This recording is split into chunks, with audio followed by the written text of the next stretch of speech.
ఈ సమయంలో ఒక మోటివేషన్ మెసేజ్, అది మీరు ఎలా తీసుకున్నా మన జీవితంలో ఎదుగుదలకు కారణమవుతున్నటువంటి ఒక మంచి ఉపదేశంగా దీన్ని తీసుకుందాం. బైబిల్ గ్రంథం నుండి ఇది ఒక మోటివేషన్గా మన జీవితంలో ఎదుగుదలకు అది భౌతికంగా కూడా కనబడుతుంది. అంటే నేను నా జీవితంలో ఎదగాలి, నేను బాగుండాలి, ఒక మంచి స్థాయికి రావాలి, నా జీవితంలో నేను ఓడిపోకూడదు, ఏ ప్రయత్నాలు చేస్తున్నానో ఎన్ని ప్రయత్నాలు చేసినా ఆఖరికి నేను గెలుపొందాలి, విజయమే లక్ష్యంగా వెళ్ళాలి అని ఎవరైతే అనుకుంటున్నారో వారికి ఖచ్చితంగా ఈ మెసేజ్, ఈ ఉపదేశము ఉపయోగపడుతుంది. ఎందుకు అంటే ఏ యవ్వనస్తుని తీసుకున్నా ఎక్కువ శాతం యవ్వన జీవితంలో ఓటమే చూస్తున్నాం. తక్కువ మంది యవ్వనస్తులు సెటిల్ అవుతున్నారు, సక్సెస్ అవుతున్నారు. ఎందుకు జీవితంలో ఓటమి అనేది కలుగుతుంది? అందుకే నీ జీవితంలో ఓటమికి కారణం ఏమిటో తెలుసా? నీ జీవితంలో నువ్వు ఓడిపోవడానికి కారణం ఏంటి? ఖచ్చితంగా ఇందులో ఏదో ఒకటి మీలో ఉంటుంది. ఒకవేళ మీరు ఎదగలేకపోతే ఏదో ఒక కారణం ఉంటుంది. అది ఈరోజు మనందరూ పరిశీలన చేసుకుందాం. నా జీవితంలో ఓటమికి కారణం ఏంటి? నేను ఓడిపోవడానికి గల కారణం ఏంటి? ఇందులో 7 కారణాలు రాశాను. ఆ 7 కారణాల్లో మీరు ఎక్కడున్నారు? ఒకవేళ నేను ఇంకా ఎందుకు నా ప్రయత్నాల్లో నేను పడిపోతున్నాను, ఎందుకు గెలవలేకపోతున్నాను, అనేక ప్రయత్నాలు చేస్తున్నా ఎందుకు సాధించలేకపోతున్నాను అని యవ్వన తరం ఎవరైనా అనుకున్నప్పుడు ఖచ్చితంగా 7 కారణాల్లో ఏదో కారణం మనలో ఉండాలి. రైట్. నీ జీవితంలో ఓటమికి కారణం ఏంటి అంటే, జీవితంలో ఓడిపోవడం గల కారణాలు నెంబర్ 1 దేవుని పట్ల అవిధేయత అని బైబిల్ గ్రంథం చెప్తుంది. అంటే దేవుని పట్ల అవిధేయత, విధేయత కాదు, దేవుని పట్ల అవిధేయత, డిసొబీడియన్స్. ఇంగ్లీష్లో ఏమంటారు? డిసొబీడియన్స్. అంటే దేవుని పట్ల అవిధేయత ఒక వ్యక్తి జీవితంలో ఓడిపోవడానికి కారణమవుతుంది. ఉదాహరణ, పరిశుద్ధ గ్రంథంలో అతి గొప్ప పరాజయం ఎన్నోసార్లు ఓడిపోయింది ఎవరు అంటే ఇశ్రాయేలీయులు. ఎందుకు ఓడిపోయారు చెప్పండి? ఎప్పుడు కూడా దేవుని మాట వాళ్ళు వినే రకం కాదు. అందుకే ఏ ప్రాంతానికి వెళ్ళినా కనానీయులు, హిత్తీయులు, హివ్వీయులు, అమోరీయులు, ఎబూసీయులు, గెర్గాషీయులు, ఏ జాతి దగ్గరికి వెళ్ళినా అమ్మోనీయులు, ఫిలిస్తీయులు, ఎందుకు వారి దగ్గరికి వెళ్ళినప్పుడు ఇశ్రాయేలు ఓడిపోతున్నారంటే ఎప్పుడు కూడా దేవుని యొక్క ఆజ్ఞలకు విధేయత వాళ్ళు చూపించలేదు. అందుకే దేవుని ఆజ్ఞలు వినక, మరొకటి దేవుని చిత్తాన్ని విడిచి నీ సొంత మార్గంలో నడవడం. అలా కూడా ఉంటారు యవనస్తులు. దేవుడు చెప్పింది ఒకటి, నువ్వు చేసేది ఒకటి. దేవుడు నడవమన్నది ఒకలాగా, నువ్వు బ్రతుకుతున్నది ఒకలాగా. ఇలా నడుస్తూ ఉంటే నీ జీవితంలో దేవుని పట్ల అవిధేయత కలిగి ఉంటే నువ్వు కూడా ఓడిపోతావు. ఎవరైనా ఓడిపోతారు. కనుక నువ్వు దేవుని పట్ల విధేయత చూపిస్తే నువ్వు గెలుస్తావు, నిన్ను నిలబెడతాడు, నిన్ను గెలిపిస్తాడు దేవుడు. అందుకే ఇశ్రాయేలు ఓడిపోయినట్టుగా మనం చరిత్రలో చూడగలం. అలాగే రాజు అయిన మొట్టమొదటి ఇశ్రాయేల్ రాజు ఎవరు? సౌలు కూడా తన జీవితంలో ఓడిపోయాడు. ఎందుకు సౌలు ఓడిపోయాడు అని ఆలోచన చేసినప్పుడు సౌలు దేవుని మాట వినలేదు, దేవుని ఆజ్ఞలకు లోబడలేదు. సమూయేలు మొదటి గ్రంథం 15వ అధ్యాయం అంతా కూడా ఏమని రాస్తుండ అంటే, మొదటి సమూయేలు 15వ అధ్యాయం అంతా కూడా కంప్లీట్గా సౌలు అవిధేయత వల్ల పడిపోయాడు. సౌలు అవిధేయత వల్ల దేవునికి దూరం అయ్యాడు. సౌలు అవిధేయత వల్ల దేవుని ఆత్మను కోల్పోయాడు. సౌలు అవిధేయత వల్ల రాజుగా స్థానం కోల్పోయాడు. అంటే అన్ని విషయాల్లో ఓడిపోయాడు. ఎందుకయ్యా ఓడిపోయావు సౌలు అంటే ఒకటే రీజన్, దేవుని పట్ల ఏం చూపించాడు? అవిధేయత. ఈరోజు ఆయనే కాదు, ఇశ్రాయేలే కాదు, నేను కూడా, మీరు కూడా దేవునికి కనుక అవిధేయతగా ఉంటే, నీ సొంత మార్గంలో నువ్వు నడిస్తే, దేవుని చిత్తాన్ని పక్కన పెట్టి నీకంటూ నచ్చిన మార్గంలో నువ్వు నడిస్తే, నీకేది ఇష్టం అనుకుంటే అలాగే నువ్వు చేస్తే నువ్వు కూడా ఓడిపోతావు. రేపొద్దున్న భవిష్యత్తులో ఓడిపోతారు. అందుకే దేవునికి విధేయత చూపించాలి అని అనుకోండి. దేవుని చిత్తాన్ని నేను నెరవేరుస్తాను, దేవుడు ఏదైతే గ్రంథంలో తెలియజేశారో అలా నేను నడుస్తాను అని మీరు విధేయత చూపించగలిగితే మీ జీవితంలో ఇశ్రాయేలుకు, సౌలుకు, అనేక మంది భక్తులకు ఏర్పడిన పరిస్థితి మనకు రాదు. కారణం ఏంటంటే దేవుని పట్ల విధేయత కోరుతున్నాడు దేవుడు. దేవుని పట్ల అవిధేయత ఒక వ్యక్తి ఓటమికి కారణం. 2, దేవునికి ప్రథమ స్థానము ఇవ్వకపోవడం ప్రాముఖ్యమైనది. దేవునికి ప్రథమ స్థానము ఇవ్వకపోవడం. అమ్మ, మీరు మీ జీవితంలో ఎవరికి ప్రథమ స్థానం ఇస్తున్నారో ఒకసారి మీరు ఆలోచించండి. మీ జీవితంలో మీరు ఎవరికి ప్రథమ స్థానం ఇస్తున్నారో ఒక్కసారి ఆలోచించండి. ఎందుకు ఈ మాట చెప్తున్నానంటే, ఎప్పుడైనా మన జీవితంలో మనం తీసుకున్న నిర్ణయాలు దేవుడికి ప్రథమ స్థానం ఇచ్చేటట్టుగా ఉంటున్నాయా, లేదా మన బంధువులకి ప్రథమ స్థానం ఇచ్చేటట్టుగా ఉంటారు కొంతమంది. ఇక్కడ రాశాను ఒక మాట చూడండి. దేవుని విషయాలకు ప్రాముఖ్యత ఇస్తున్నారా, లోక సంబంధమైన విషయాలకు ప్రాధాన్యతనిస్తున్నారా? ఒక్కసారి ఆలోచన చేయండి. దేవుని విషయాలకు ప్రాముఖ్యత ఇస్తున్నావా, లోక సంబంధమైన విషయాలకు ప్రాముఖ్యతనిస్తున్నావా అనేది ప్రశ్న. దయచేసి మనం చేసే ప్రతి పని కూడా నేను అనుకుంటాను వాక్యం తెలిసిన తర్వాత, ఇది దేవుడికి ఇష్టమా కాదా అని మొట్టమొదటిగా ప్రశ్నించుకుంటాను. ఇది దేవునికి ఇష్టమా కాదా, ఇది చెయ్యొచ్చా చేయకూడదా, అంతే మొట్టమొదటి ప్రశ్న. ఇది మా అమ్మకి ఇష్టమా, మా నాన్నకి ఇష్టమా, మా ఆవిడకి ఇష్టమా, నా కొడుక్కి ఇష్టమా, మా బంధువులకి ఇష్టమా, సెకండరీ. ఇదంతా ఆలోచించేవాడు లోక సంబంధి. ఏ దేవుడిని అయితే నమ్ముకున్నామో ఆ దేవుడు నన్ను గెలిపించాలి, నన్ను ఒక స్థాయిలో నిలబెట్టాలి.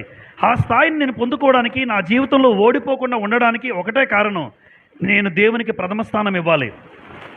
నా జీవితంలో దేవుడికి ప్రథమ స్థానం ఇవ్వాలి.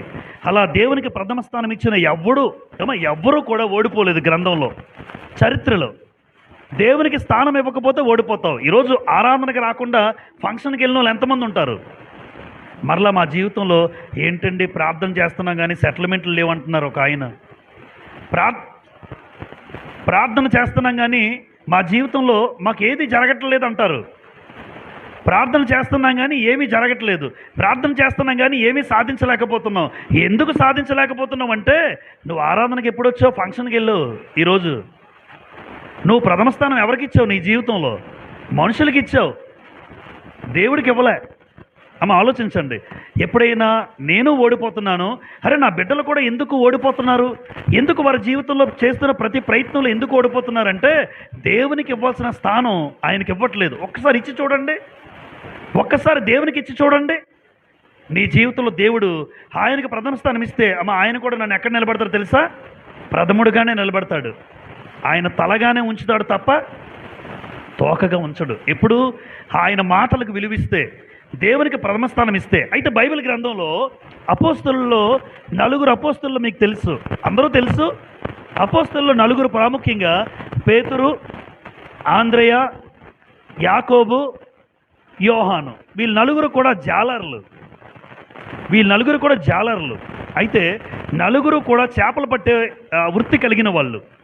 ఈ నలుగురు కూడా ఒకానొక రోజు మత్తయి సువార్త 4వ అధ్యాయం మీరు చూడగలిగితే, ఆ మత్తయి సువార్త 4వ అధ్యాయంలో ఒక మాట రాయబడి ఉంది, చూడండి.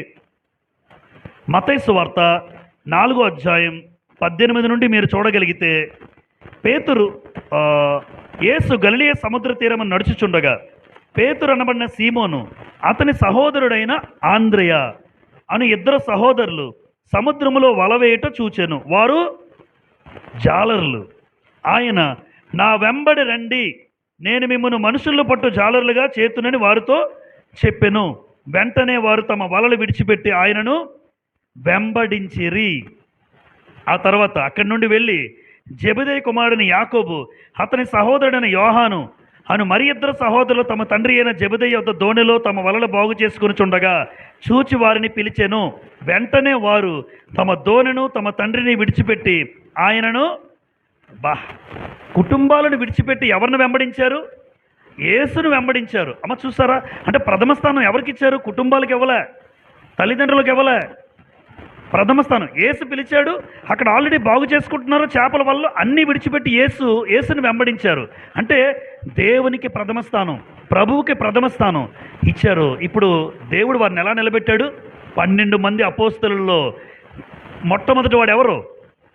పేతురు. 12 మంది పేర్లు, కానీ లిస్టులో మొట్టమొదటి పేరు ఎవరిది? పేతురు. ఎందుకంటే మొట్టమొదటిగా పిలిచింది ఎవరిని? పేతురుని. పేతురు వెంటనే విడిచిపెట్టి, ఆఖరికి పేతురు వివాహమైంది, పేతురు భార్య ఉంది, పేతురుకు తల్లిదండ్రులు ఉన్నారు.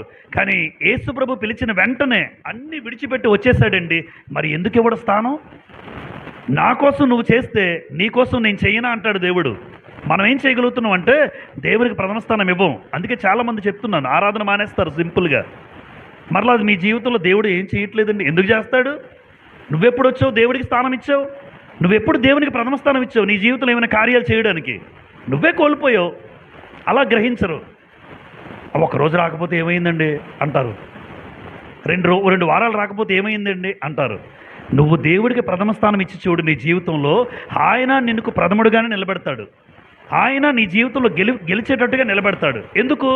అపోస్తలులు ఆ నలుగురు కూడా దేవుడికి ప్రథమ స్థానం ఇచ్చారు, కుటుంబానికి రెండో స్థానం ఇచ్చారు. అందుకే నన్ను నిలబెట్టారు కాబట్టి మిమ్మల్ని కూడా ముందే నిలబెట్టాడు దేవుడు. అపోస్తలుల్లో ఎంచుకున్నాడు. అదొకటే కాదు, వాళ్ళ నిత్య జీవం 12 సింహాసనాలు మత్తయి సువార్త 28లో ఉంటుంది. మత్తయి సువార్త ఆ 19వ అధ్యాయం 28లో ఉంటుంది. మీరు తర్వాత చూడండి. మత్తయి సువార్త 19:28లో పేతురు అడుగుతాడు, అయ్యా అన్నీ విడిచిపెట్టి వచ్చాం కదా, మాకేంటి అని అడుగుతాడు ఆయన.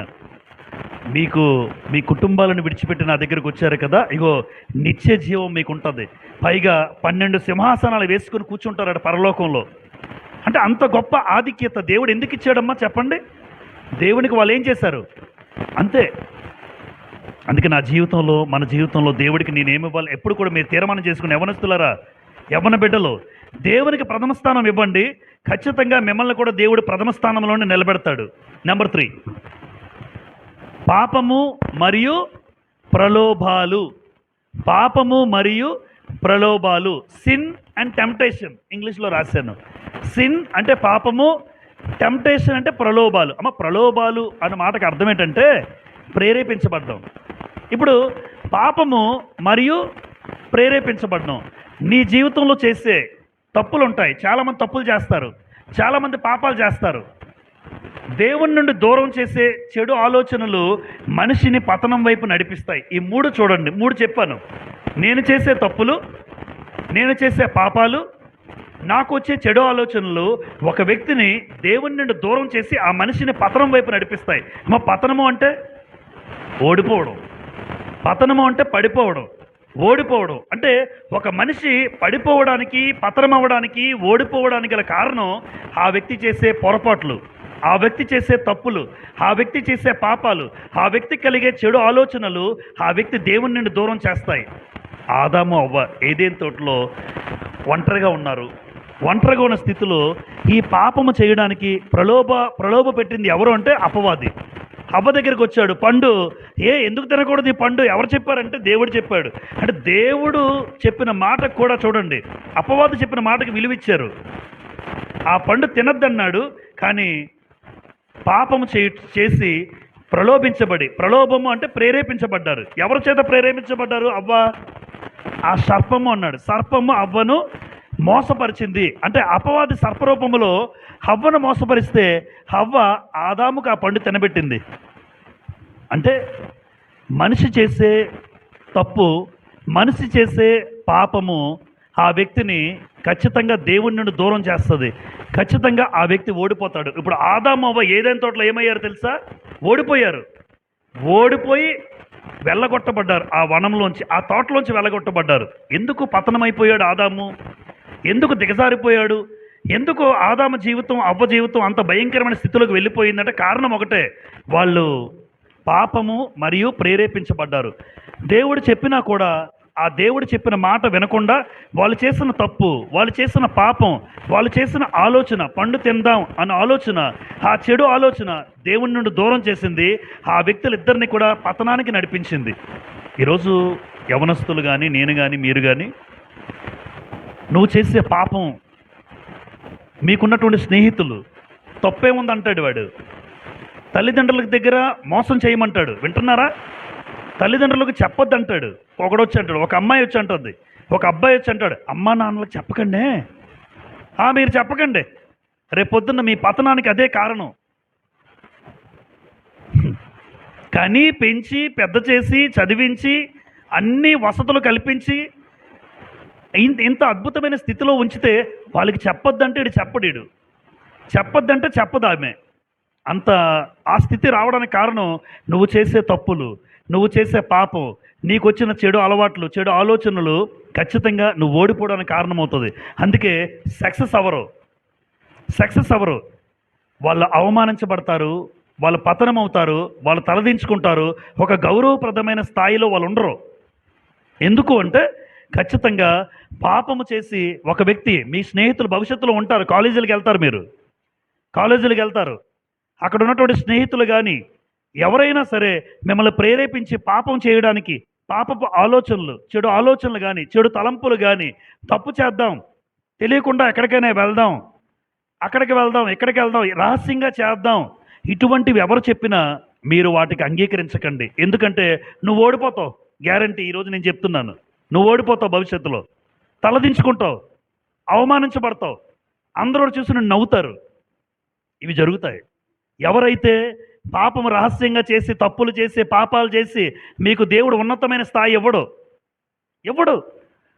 నీ జీవితంలో ఓటమికి కారణం నువ్వు చేసే పాపం, నువ్వు చేసే తప్పులు, నువ్వు చేసే పొరపాట్లు, నువ్వు చేసే చెడు ఆలోచనలు, నువ్వు తిరిగే చెడు పద్ధతులు నీ జీవితంలో ఓటమికి కారణమవుతాయి. నెంబర్ 4, గర్వము మరియు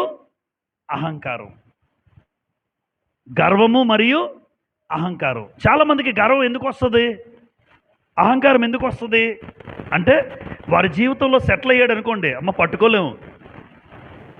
ఎక్కువ మందిని, అందరూ అలా ఉండరు. ఒక వ్యక్తి ఏది లేదో ఒక స్థాయిలో ఉన్నాడు అనుకోండి, ఇంకా ఆ వ్యక్తిని చూస్తే చాలా మనకి చులకరంగా చూస్తాడు మనల్ని. సెటిల్మెంట్ అయిపోయాడు కదా, ఒక స్థాయిలో ఉన్నాడు కదా, ఒక స్థాయిలో ఉన్నవాడికి గర్వం వస్తుంది. నేను చాలామందిని చూస్తాను నా జీవితంలో, నేను ఎరుగుదును.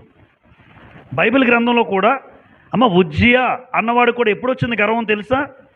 2వ దినవృత్తాంతాల గ్రంథం 26:16 ఉంటుంది. 2వ దినవృత్తాంతాలు 26:16 ఉజ్జియా స్థిరపడిన తరువాత మనసున గర్వించి చెడిపోయాను అని రాసి ఉంటుంది అక్కడ. గుర్తుపెట్టుకోండి ఈరోజు మీరు ఏ స్థాయిలో ఉన్నారో, ఇక్కడ భవిష్యత్తులో మీరు ఏ స్థాయికి వెళ్ళొచ్చు, ఒక మంచి స్థితిలో ఉంచవచ్చు దేవుడు మిమ్మల్ని. అయితే ఏ స్థాయిలో ఉన్నా, ఏ స్థితిలో ఉన్నా ఒక్క చిన్న గర్వం కూడా, అహంకారం కూడా మీకు రాకూడదు. కానీ నీకున్న బలం, నీకున్న ధనం, నీకున్న అధికారం, నీకున్న అందం, నీకున్న హోదా, నీకున్న పేరు ప్రఖ్యాతులు, నీకున్న స్థితిగతులు, నీకున్న స్థాయి నీ జీవితాన్ని ఏం చేస్తుందంటే గర్వం వచ్చినట్టుగా ప్రవర్తిస్తావు. నువ్వు నన్ను మించిన వాడు లేడు అనుకుంటావు. నువ్వు మరొకసారి ఏమంటారంటే నా కాలి గోటుకు కూడా నువ్వు పని చేయవురా అంటారు. నీకు బాగా ఎక్కిందనమాట. నా కాలి గోటికి కూడా పనిచేయవు. నెబుకద్నెజరు అంతటి చక్రవర్తినే గడ్డి తినిపించాడు దేవుడు. నెబుకద్నెజరు ఒక ప్రపంచాన్ని పరిపాలించే చక్రవర్తి, గడ్డి తినిపించాడు దేవుడు. బుద్ధి వచ్చింది మనోడికి. దానియేలు గ్రంథం 4వ అధ్యాయంలో ఆ చరిత్ర ఉంటుంది. చివరికి వెళ్ళేసరికి దేవా నాకు బుద్ధి వచ్చింది అంటాడు. చక్రవర్తి, ప్రపంచాన్ని ఏలే చక్రవర్తే గర్వము చేత, అహంకారం చేత మాట్లాడిన పరిస్థితుల్లో దేవుడు గడ్డి తినిపించాడు. మనం ఒక లెక్క. గర్వము, అహంకారము ఎప్పుడు కూడా నీ జీవితంలో. అలాగే మనకందరికీ బాగా తెలిసిన గొల్యాతు ఏం చూసుకుని గర్వం వరకు బలం చూసుకుని వెళ్ళిపోయాడు సౌలు మీదకి. నన్ను చూడండి రా అంటున్నాడు. చిన్న రాయి తీసి కొట్టేశాడు దావీదు. చిన్న రాయి. ఏంట్రా ఇంత గొల్యాతు, బలం చూసుకున్నావా? బలం చూసుకుంటే నీకు గర్వం వస్తుంది. ధనం ఉందా?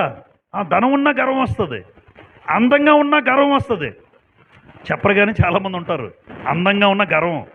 అవి ఎప్పుడు రాకూడదు. నీకు అందాన్ని ఇచ్చింది దేవుడు, నీకు ఆ ధనాన్ని ఇచ్చింది దేవుడు, నీకు ఆ బలాన్ని ఇచ్చింది దేవుడు, నీకు ఆ స్థాయిలో నిలబెట్టింది దేవుడు. అలా అనుకుంటే గర్వం రాదు. అంతేగాని నా సంపాదన, నా కష్టం, నా బలం, నా ధనం, నా అధికారం ఎప్పుడైతే నా నా నా అన్నాడో నీకు గర్వం వస్తుంది. నీ నీ నీ అనాలి. నువ్విచ్చావు అంటాడు దావీదు. బాగా మాట్లాడతాడు. 2వ దినవృత్తాంతాల గ్రంథం లేదా 1వ దినవృత్తాంతాల గ్రంథం 29వ అధ్యాయం చరిత్రలో అంతా కూడా అలాగే ఉంటుంది.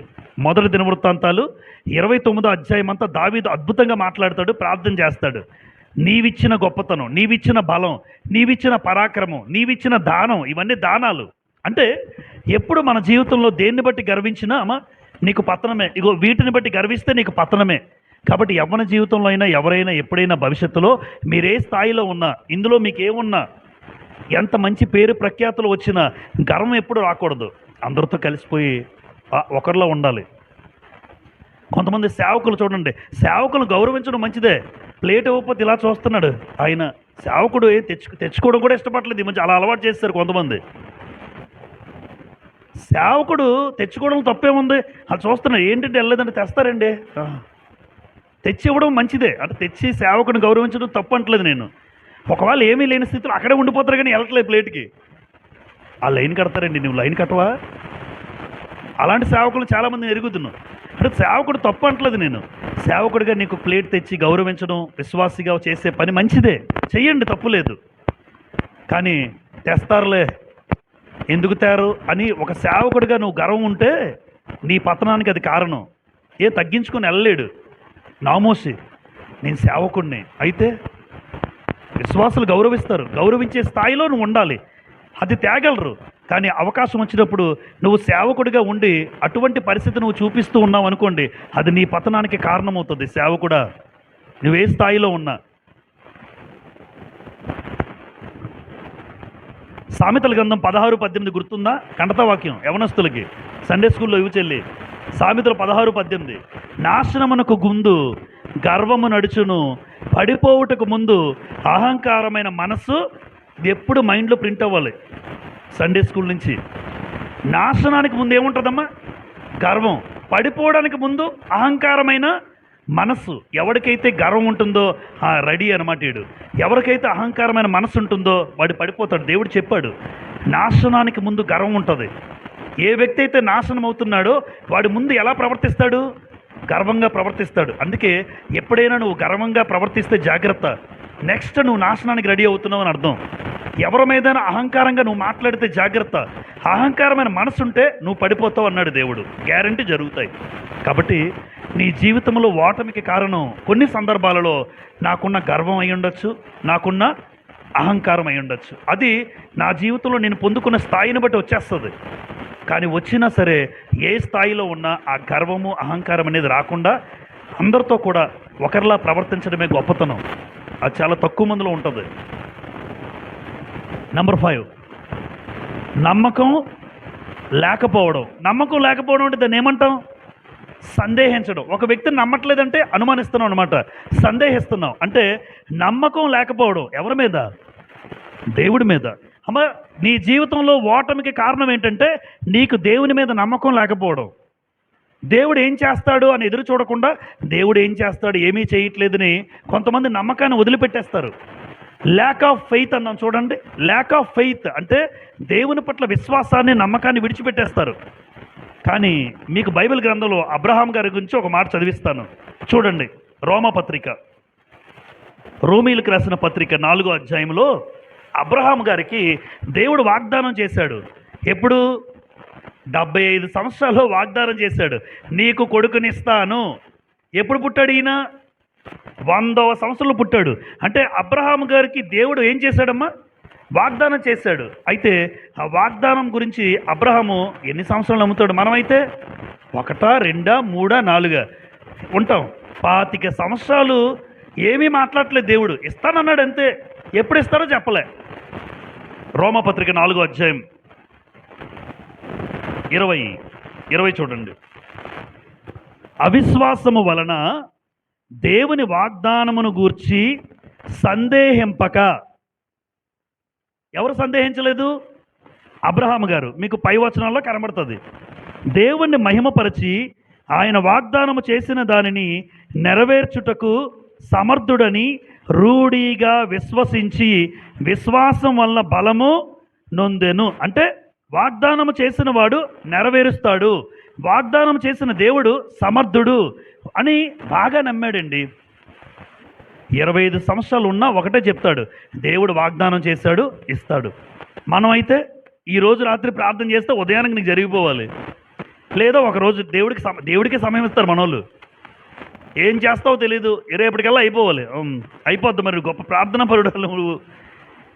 పెద్ద పెద్ద విశ్వాసులకే జరగలేని కార్యాలు మనం ఈరోజు చేస్తే రేపటికి అయిపోవాలి. లేదా 2 రోజులు, లేదా 1 రోజులు. ఎప్పుడు కూడా వాగ్దానం చేసిన దేవుడు నమ్మదగిన వాడిని ఎంచితే ఖచ్చితంగా నమ్మకం కలిగి బ్రతకాలి. ఎప్పుడైనా చేస్తాడు దేవుడు నా జీవితంలో, ఏ రోజైనా ఇస్తాడు. ఇవ్వకపోయినా పర్వాలేదు అనుకోవాలమ్మా. నిజంగా నేనైతే అలా చెప్తాను వాక్యాన్ని బట్టి. దేవుడు ఇస్తాడు, ఒకవేళ చెయ్యకపోయినా పర్వాలేదు. ఏమన్నారు శద్రకు మేషకు అబేద్నెగోలు? మా దేవుడు రక్షించడానికి మాకు సమర్థుడు. ఒకవేళ మా దేవుడు ఈ అగ్నిగుండంలోంచి తప్పించకపోయినా పర్వాలేదు, చచ్చిపోతాం కానీ ఆయన విడిచిపెట్టమన్నారు. మీ బొమ్మకు మొక్కం అన్నారు, విగ్రహారాధన చేయమన్నారు. చూసారా? అంటే దేవుడు సమర్థుడు. ఒకవేళ దేవుడు చెయ్యకపోయినా పర్వాలేదు, మేము ఆ దేవుడినే నమ్ముతాం. అది నమ్మకం. అలాంటి వాళ్ళకి దేవుడు ఏం చేశాడు? నిలబడిపోయాడు వాళ్ళ దగ్గర. ముగ్గురు కాదు, నలుగురు కనబడుతున్నారట. ముగ్గురే కదా వేశారు అగ్నిగుండంలో. నాలుగో వ్యక్తి ఎవరు? ఉంటాడు ఆయన. అంత విశ్వాసంతో అంత నమ్మకంగా వాళ్ళు జీవించినప్పుడు దేవుడు చూసారా వాళ్ళ మధ్య ఉన్నాడు, వాళ్ళతో ఉన్నాడు. కార్యం జరిగింది. ఈరోజు నీ జీవితంలో ఎందుకు ఓడిపోతున్నావు అంటే, ఈరోజు సాధిస్తారమ్మా, ఈరోజు చేస్తే రేపు వచ్చేయాలంటారు. అమ్మ ప్రయత్నాలు చేస్తూ ఉండాలి. ఎవరైనా యవనస్తులు ఒక ప్రయత్నానికి రాదు, లేదా రెండోసారి ప్రయత్నించు, అంతేగాని ఆత్మహత్యలు చేసుకుంటారా? యవనస్తులారా, ఒకసారి ఎగ్జామ్ ఫెయిల్ అయింది, మరొకసారి అవకాశం ఉంది. ప్రాణం పోతే మరలా తిరిగి రాదు. ఎగ్జామ్ పోతే మరలా తిరిగి రాయొచ్చు. ఎగ్జామ్ పోతే రాయొచ్చు, ప్రాణం పోతే తిరిగి రాదు. ఆత్మహత్య చేసుకున్న ప్రతి బిడ్డ కూడా నరకానికి వెళ్తాడు, అందులో డౌట్ లేదు. ఆత్మహత్య చేసుకుని నరకానికి వెళ్ళిపోతారు. కాబట్టి యవ్వన తరాల్లో ఎక్కువ శాతం చూడండి, ఏదైనా కోల్పోతే నమ్మకం కోల్పోతారు. ప్రార్థన చేసుకున్నాను కానీ దేవుడు చేయలేదండి. ఒకసారి కదా ప్రయత్నించావు. కిరణ్ ప్రయత్నాలు చేస్తున్నాడు. విజయవాడలో ఈరోజు రాసి అటెండ్ అయ్యాడు, ఇంటర్వ్యూ చేశాడు బాగానే. ఎన్ని ప్రయత్నాలు చేస్తున్నాడు మనకి చెప్పే. ఇదేంటారు ఇన్న అంటున్నాడు శ్రీను గారు మాట్లాడినప్పుడు. ఏంటి ఇన్నా? మనకు తెలిసినవి కొన్ని ఈ మధ్యకాలంలో పరిచయం అయ్యాడు కనుక. ఎన్ని ప్రయత్నాలు చేస్తున్నాడు? ఏదో ఒకటి దేవుడు చేస్తాడు. అంటే నమ్మకంతో ముందుకు వెళ్ళడమే. చేస్తూ చేస్తూ చేస్తూ ఏదో ఒక ప్రయత్నంలో నువ్వు సక్సెస్ అవుతావు. ఆ ఎగ్జామ్ రాయడం పోయినా ఆ ఎగ్జామ్ అనుభవం దీనికి ఉపయోగపడుతుంది. అక్కడ రాసింది సెకండ్ ఎగ్జామ్కి ఉపయోగపడుతుంది, సెకండ్ది థర్డ్ ఎగ్జామ్కి ఉపయోగపడుతుంది. ఎప్పుడు నువ్వు రాసింది ఎప్పుడు కోల్పోవు. ఇక్కడ ఏమన్నా చూడండి, ఫెయిల్ అంటే ఏంటి? First attempt in learning. అంటే నువ్వు నేర్చుకున్నప్పుడు ఫస్ట్ అటెంప్ట్లో ఏమవుతావు? ఫెయిల్ అవుతావు. జనరల్గా పాస్ అవ్వచ్చు.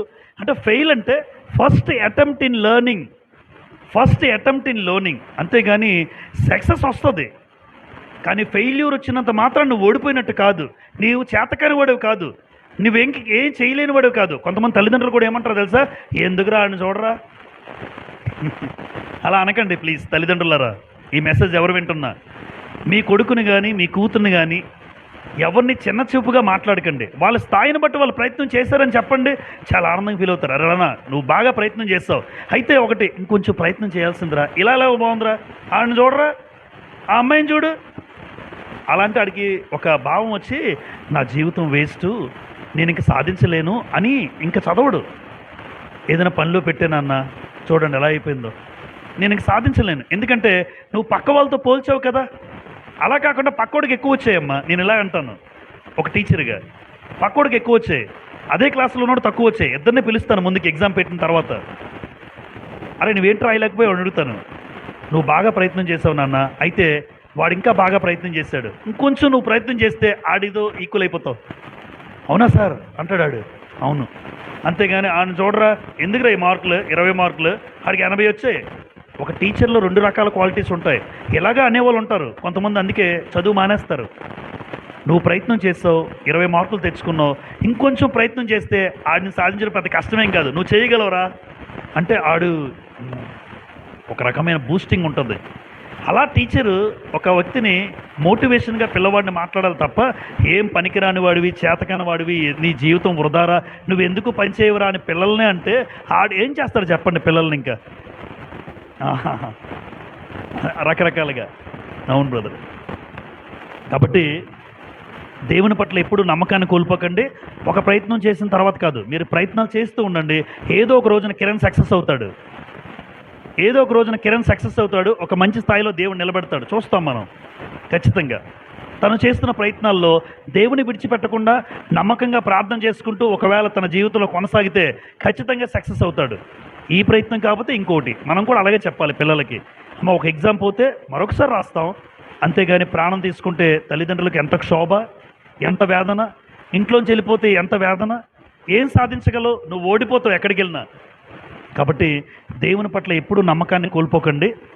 అబ్రహాము తనకిచ్చిన వాగ్దానాన్ని దేవుడు చేశాడు, చేస్తాడు అనుకున్నాడు, దేవుడు చేశాడు. విశ్వాసులకు తండ్రిగా ఈరోజు అబ్రహాము నిలబెట్టాడు దేవుడు. నెంబర్ 6, సమస్యను చూసి, ఇదొకటి, సమస్యను చూసి భయపడటం లేదంటే కృంగిపోవడం, రెండూ జరుగుతాయి. ఏదో ఒక సమస్య వచ్చిందమ్మా, సమస్య వచ్చినప్పుడు మొట్టమొదటిగా సమస్యను చూసి చాలామంది ఏమవుతారు? భయపడతారు. భయపడిన తర్వాత కృంగిపోతారు. ఆ సమస్య అనారోగ్యమై ఉండొచ్చు. మన ఏలియా గారికి వచ్చిన సమస్య, అక్కడికి హాస్పిటల్కి వెళ్తే సహోదరి ధైర్యంగానే ఉన్నారు, కానీ ఏదో ఒకసారి చిన్న భయం ఉంటుంది కదమ్మా, ప్రాణం ఎక్కడ పోతుందన్న ఆలోచన భర్తది. భయపడుతూ కృంగిపోయిన స్థితిలో దేవుడే చూస్తున్నాడు బ్రదర్, దేవుడే చేయాలి కార్యాన్ని. అవును తల్లి, సమస్యను చూసి భయపడకండి, సమస్యను చూసి కృంగిపోకండి. సామెతలు 24:10 కంటత వాక్యం.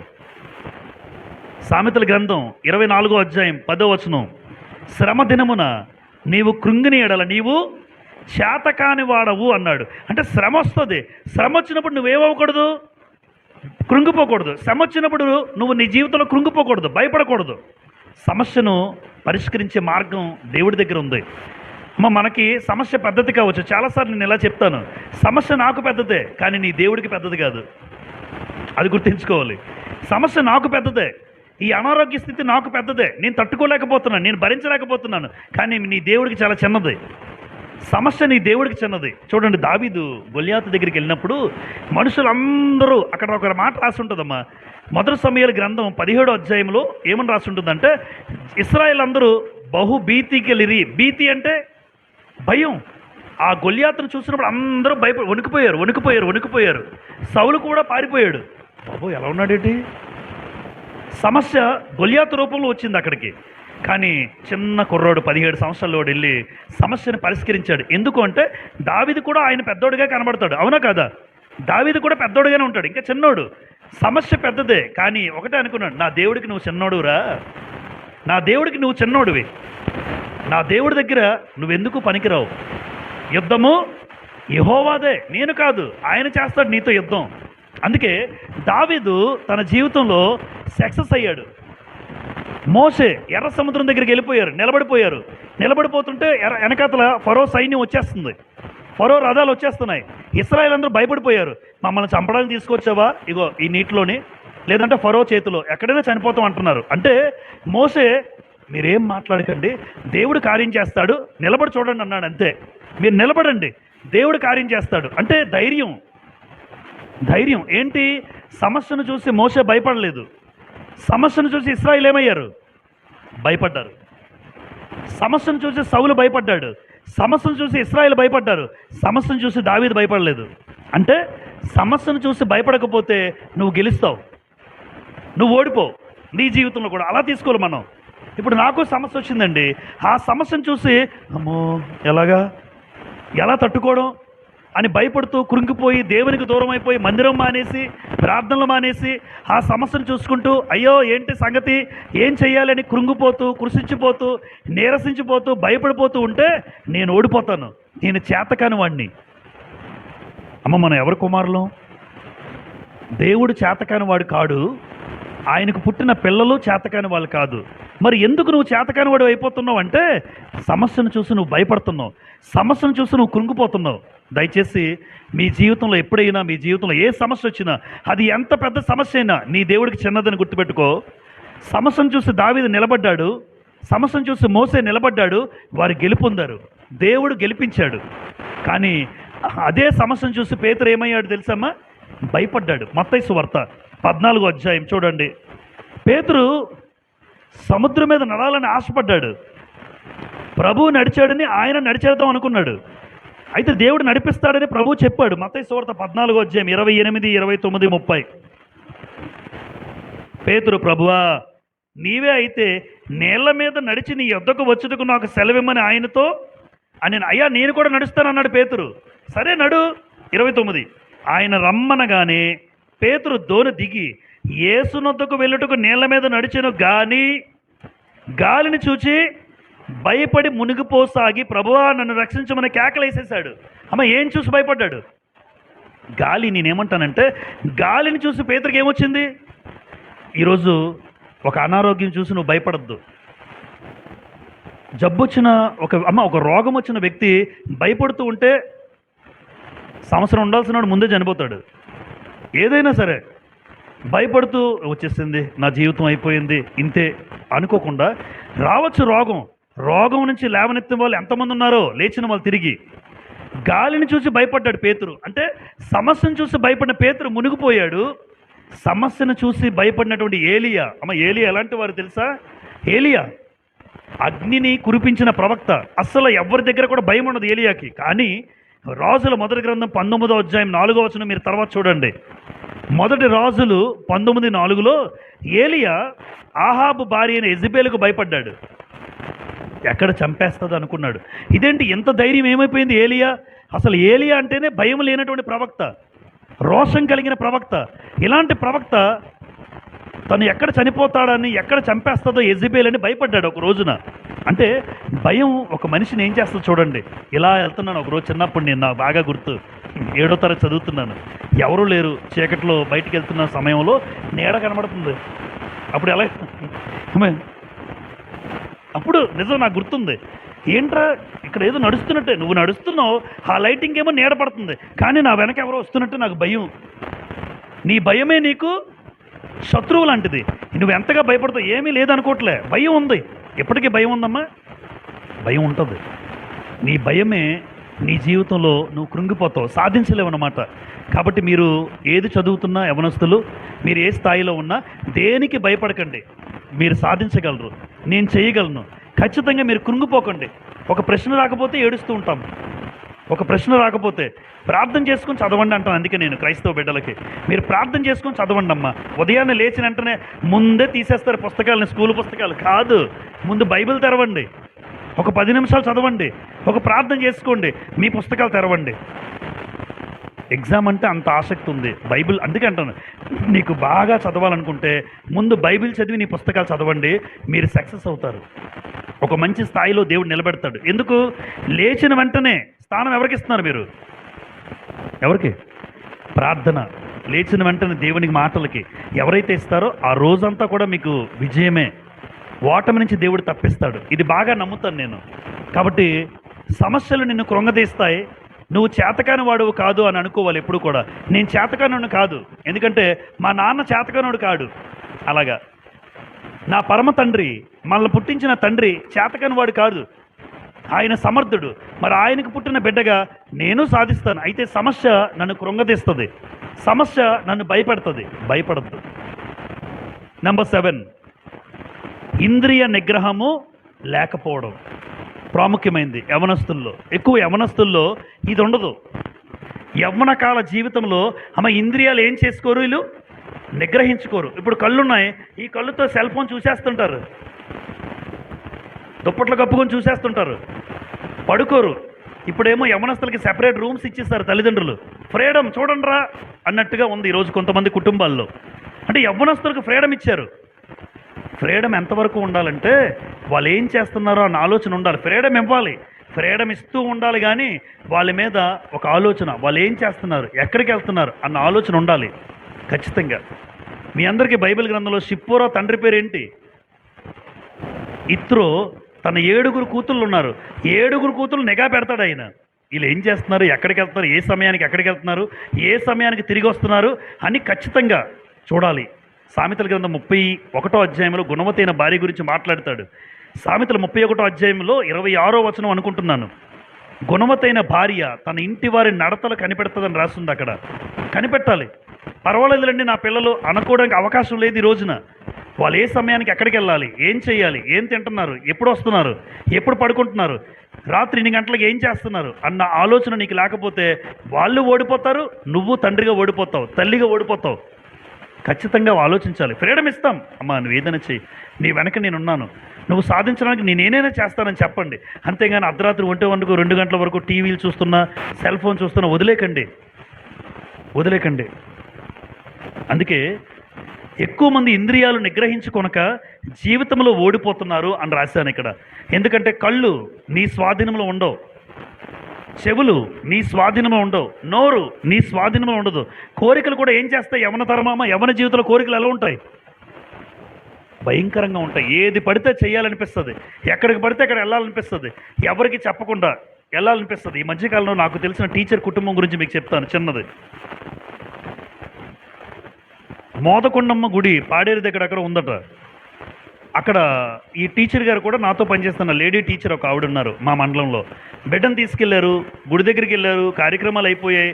అక్కడ కొంతమంది ఈ తల్లిదండ్రులకు చెప్పకుండా పక్కన ఏదో ఒక సరస్సులాగా ఉందట. అక్కడికి వెళ్తే అందులో ఊబు ఉందని చూడక ఒక 21 సంవత్సరాల కుర్రాడు చనిపోయాడు రీసెంట్గా. 21. ఆవిడ కోలుకోలేదు. ఎలా కోలుకుంటుంది? స్కూల్కి రావడం మానేసింది. అసలు ఏం చేస్తుందో, ఏం మాట్లాడుతుందో కూడా తెలియట్లేదు ఆవిడ. 21 సంవత్సరాలు కళ్ళ ముందే వాళ్ళు అక్కడ ఉన్నారు కాబట్టి చెప్పలేదు, ఎక్కడికి వెళ్తానో చెప్పలేదు. పర్వాలేదు అనుకున్నారు, అక్కడే కదా ఉంటారు చుట్టుపక్కల అనుకున్నారు యవ్వనస్తులు. అక్కడ కుర్రోళ్ళందరూ వెళ్ళి ఆ కుర్రాడు ఊబిలోకి వెళ్ళిపోయాడు, చనిపోయాడు. అంటే ఎందుకు ఇలా మాట చెప్తున్నానంటే ఈ కారణాన్ని బట్టి, మన జీవితంలో ఏది చేసినా అమ్మ తల్లిదండ్రులకు చెప్పి మీరు చేయండి. తల్లిదండ్రులు లేకుండా మీరు లేరు. నీ మంచి కోరేవారు, నీ బాగు కోరేవారు నీ తల్లిదండ్రులే. వారి తర్వాతే ఎవరైనా ఈ భూమి మీద. మరలా చెప్తున్నాను, ముందుగా మొట్టమొదటిగా నీ జీవితాన్ని కోరుకునేది దేవుడైతే, ఈ భూమి మీద నీకంటూ ఒక బాగుని, నువ్వు బాగుండాలి, నువ్వు సంతోషంగా ఉండాలి, నీ జీవితం బాగుండాలని కోరుకునేది నెంబర్ 1 ప్లేస్లో భూమి మీద తల్లిదండ్రులు, ఆ తర్వాతే ఎవరైనా.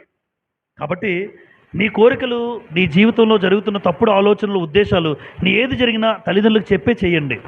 రహస్యంగా వెళ్ళిపోతాం. ఇప్పుడు కాలేజీ పిల్లలు అలాగే తయారయ్యారు కనుక ఈ మెసేజ్ చెప్తున్నాను. ఎక్కువ శాతం కాలేజీలో జాయిన్ అవుతారు జూన్ తర్వాత, జూలై, ఆగస్టు. ఎప్పుడూ కూడా గుర్తుపెట్టుకోండి, మీ జీవితంలో ఎప్పుడు కూడా ఏది చేసినా తల్లిదండ్రులకు చెప్పే మీరు చేయండి. మీరు ఓడిపోరు. పైగా మీ ఇంద్రియ నిగ్రహాలు అంటే మీ కోరికలు యవ్వన కాలంలో వస్తాయి. ప్రసంగి గ్రంథంలో ఏమన్నాడు ఒక మాట చదువుదామా? 11వ అధ్యాయం, ప్రసంగి గ్రంథం 11వ అధ్యాయం తెరవండి. ప్రసంగి గ్రంథం 11వ అధ్యాయం 9వ వచనం. యవ్వనుడా, ఏం ప్రారంభం అండి! యవ్వనుడా, నీ యవ్వనమందు సంతోషపడుము. ఎలాగా సంతోషపడతాడు చెప్పకపోయినా? నీ యవ్వన కాలమందు నీ హృదయం సంతుష్టిగా ఉండనిమ్ము. నీ కోరిక చొప్పున, నీ దృష్టి యొక్క ఇష్టము చొప్పున ప్రవర్తించు అన్నాడు. ఇంతవరకు చదివేసి ఒక ఆయన అడుగుతున్నాడు ఇది కూడా మళ్ళా. నీ గ్రంథంలో ఇంత బాగా రాయించుంటే నీ ఇష్టం వచ్చినట్టు తిరుగు, తాగు, ఎంజాయ్ చెయ్యి అని ఉంది కదా. తర్వాత చదవలేదు బాబు. తర్వాత ఏమన్నాడు? అయితే వీటన్నిటిని బట్టి దేవుడు నిన్ను తీర్పులోనికి తెచ్చునని జ్ఞాపకం ఉంచుకో. అంటే యవ్వన జీవితంలో నువ్వు ఎలాగైతే తిరిగావో దాని ఫలితం ఎప్పుడు పడుతుంది తెలుసా? తర్వాత పడుతుంది. యవ్వన జీవితంలో తిరిగావు, తాగావు, సంతోషించావు, ఎంజాయ్ చేసావు, అన్నీ నీ ఇష్టానుసారంగా బతికేస్తావు. ఇప్పుడేమో నీ జీవితం తీర్పులోకి దేవుడు తీసుకొస్తారు ఒక రోజున. అందుకే యవ్వన జీవితం చాలా విలువైనది.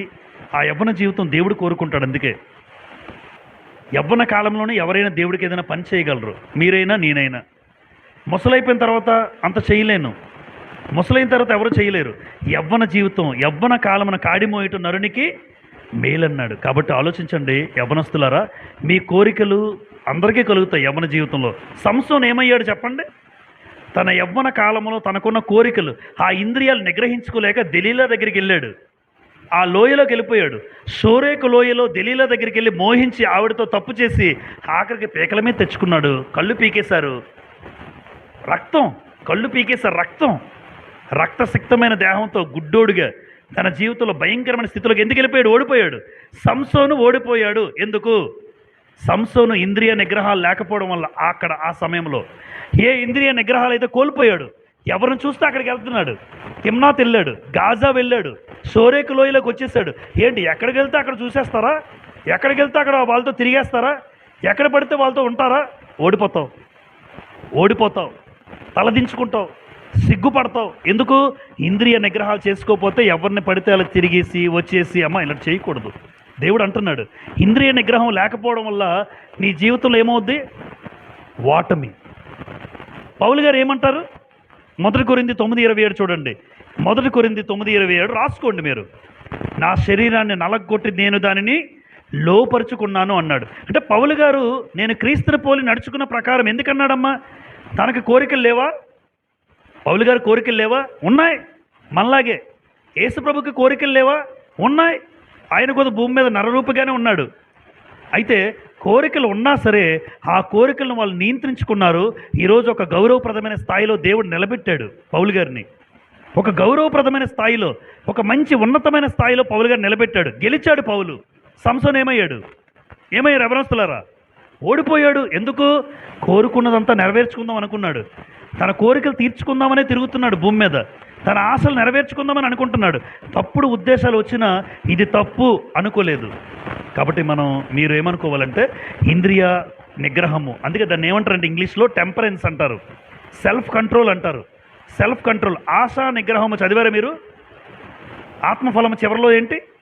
ఆ 9వది ఆశా నిగ్రహం ఉంటుంది. అంటే ఆశా నిగ్రహం అంటే నీ ఇంద్రియాలను ఏం చేయాలి? నువ్వు నిగ్రహించుకోవాలి. దేవుడు తిమోతికి రాసినటువంటి పత్రికలో ఒక మాట ఉంటుంది. 2 తిమోతి 1:7లో దేవుడు మనకి ఇంద్రియ నిగ్రహము గల ఆత్మనిచ్చాడు అని రాసి పెట్టుకోండి మీరు. 2 తిమోతి 1:7లో ఉంటుంది.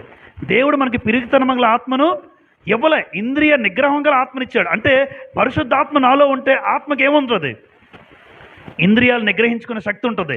ఎందుకు నువ్వు నిగ్రహించుకోలేకపోతున్నావు అంటే నువ్వు ఓడిపోతావు. అపవాది నిన్ను ప్రేరేపించి అక్కడికి వెళ్ళు, ఇక్కడికి వెళ్ళు, వాళ్ళతో తిరుగు, వీళ్ళతో తిరుగు, ఎవరికి చెప్పకు, రహస్యంగా పాపాలు చేయి, రహస్యంగా తప్పులు చేయి. ఎవరైతే ఇంద్రియ నిగ్రహాలు కోల్పోతారో వాళ్ళు ఓడిపోతారు. అయితే ఇప్పుడు ఏం చేయాలి నేను? చివరిగా జీవితంలో ఓడిపోవడానికి గల 7 కారణాలు. నెంబర్ 1 చెప్పండి, దేవుని పట్ల అవిధేయత. నెంబర్ 2 దేవునికి ప్రథమ స్థానం ఇవ్వకపోవడం. నెంబర్ 3 పాపము మరియు ప్రేరేపించబడ్డం. నెంబర్ 4 గర్వము మరియు అహంకారం. నెంబర్ 5 దేవుని పట్ల నమ్మకం లేకపోవడం.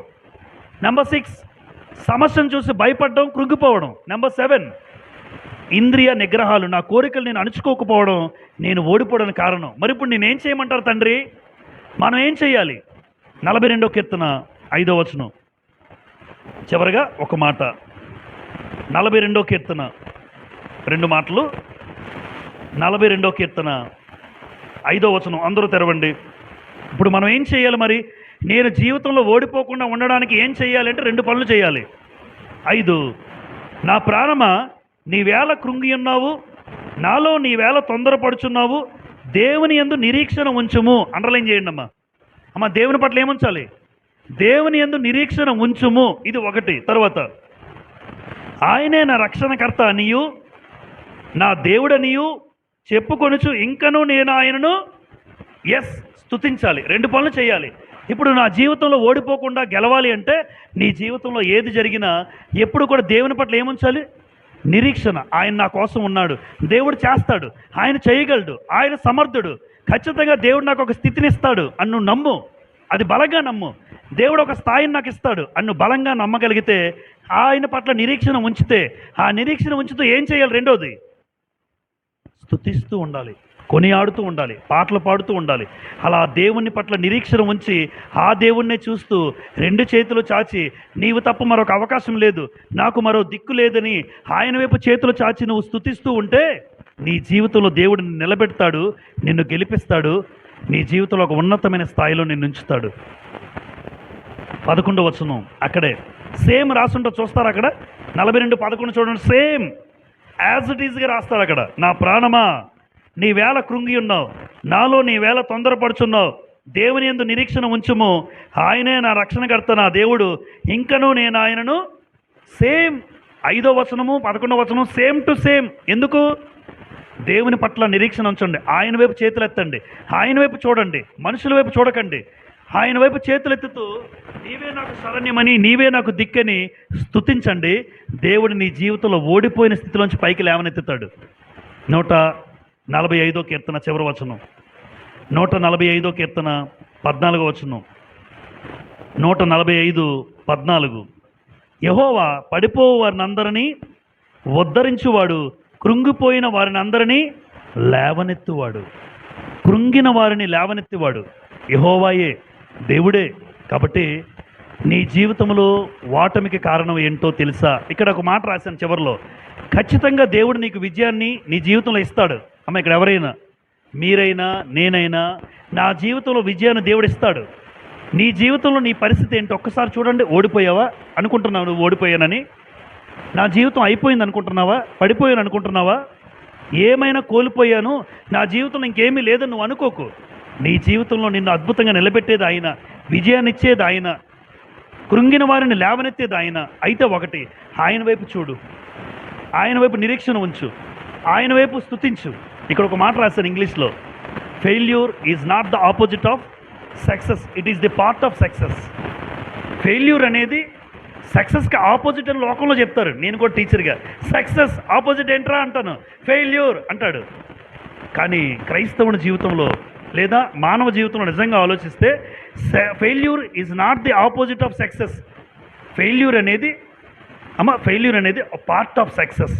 అంటే ఒక ప్రయత్నం చేసినప్పుడు నేను ఫెయిల్ అయిపోలే, మరొక ప్రయత్నం నేను గెలుస్తాను. మొట్టమొదటిగా నాకు 2006లో ఎగ్జామ్ రాసినప్పుడు జాబ్ రాలేదు. 2006లో అది చిన్న ప్రయత్నం చెప్తున్నాను.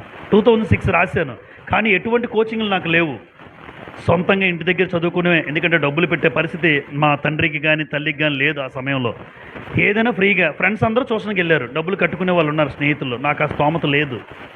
2006లో రాస్తే నాకు రాలే.